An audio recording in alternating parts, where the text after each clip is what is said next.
In this lesson, we'll set up clavicle controls. Let's go ahead and create our control object. We'll grab our line tool. We'll then go ahead and jump to our back view. Let's turn on snapping. And we'll just snap to grid to create a square-shaped spline. Nice. Let's say we jump to our perspective view. We'll hide the model. And we'll use Alt-A to align to our autoclavicle helper, the one that has the box shape. What we'll do is wire its rotation so that we can drive it by the rotation of our control object. Alright, sweet. So once we've set this up, we can then go ahead and take the shape and bring this up a bit higher. That way it's easy to select, because as of right now we cannot select this object. So grabbing all of our points, let's go ahead and translate our control up. I might go ahead and turn off snapping so it doesn't go to a random point in 3D space. Alright, much better. Let me go ahead and turn on shaded view just to make sure that this is easy to grab. Alright, wonderful. Now, I'll go ahead and clone the object.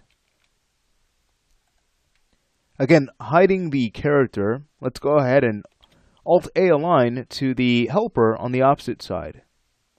You can see that's going to flip the shape, no worries. We'll go to point mode, and with all of our points selected, let's now go ahead and jump over to our back view. Alright, great. What I'd like to do is just go ahead and translate the shape up. So it's right next to the original control. Alright, that'll work. Next, we can go ahead and rename the two control objects. So the one on the left, well, we know that'll be renamed to NML clavicle. Let's say we go ahead and copy this name and take care of the right side. So go ahead and paste NMR clavicle. Let's go ahead and check our layers. We have a few objects we can go ahead and store in our controls layer. Let's go ahead and do that. And this is something we could also check at the end of the course, just making sure everything is stored in the right place. But it's faster if we take care of that now. Alright, let's go ahead and jump to our perspective view. This would be a good time to recolor both objects. There's one, and there's two. Alright, sweet. We'll now link to our chest control. So with both selected, let's go ahead and grab our select and link tool, and we'll connect to the chest control object. Now, very important, we don't want to reset the transforms of these objects because they have been reoriented to match the same orientation as the helpers that we're about to drive. Now, since we have linked to our chest control, if we reset their X-form, their orientation will match the orientation of the chest, their parent object. Now, we can safely go in and freeze their transforms. So let's go ahead and do that. But again, we don't want to reset the X-form on these because that's going to throw off their orientation. Alright, so once we've done that, it's then just a matter of opening up the parameter wiring dialog and finishing up here. So let's go ahead and get to it. I'll focus on the left side. Let's go ahead and right click and choose wire parameters. That'll be transform, rotation, 0 Euler, X, and we'll now go ahead and select our helper. Let's go ahead and load that in. Great.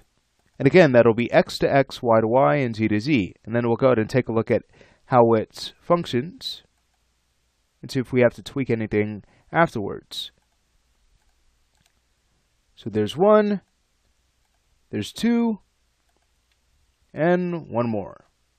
Alright, sweet. So let's test this out. With the control selected, we'll bring back our model and we'll start to rotate. And there you have it. Now, right now we're getting half the amount of rotation, and that's simply due to the fact that, well, we have set up the auto clavicle to rotate, but not as much, right? So if you'd like a little bit more rotation, you can basically take each expression and multiply by 2. So let me go ahead and show you what I mean by that. I'll also go ahead and turn off angle snap. It's kind of being a distraction right now. Let's say we go ahead and go back to wireframe mode.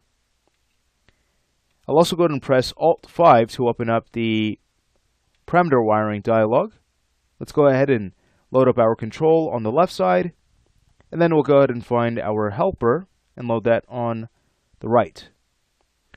Now, going to the x-axis first, let's go ahead and multiply by 2, and we'll update the expression. Let's do the same thing for the other expressions.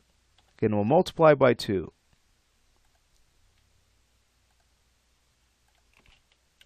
So since we're getting half the amount of rotation now, we should get some normal rotation after we have made this change. Alright, sweet. I'm just checking to make sure all is well. Let's go ahead and close this out. We'll grab our control. We'll go back to shaded mode. And there you have it. So everything is working wonderfully. So let's do the same thing. On the right side, I'll leave that up to you. And in the next lesson, we'll work on arm controls.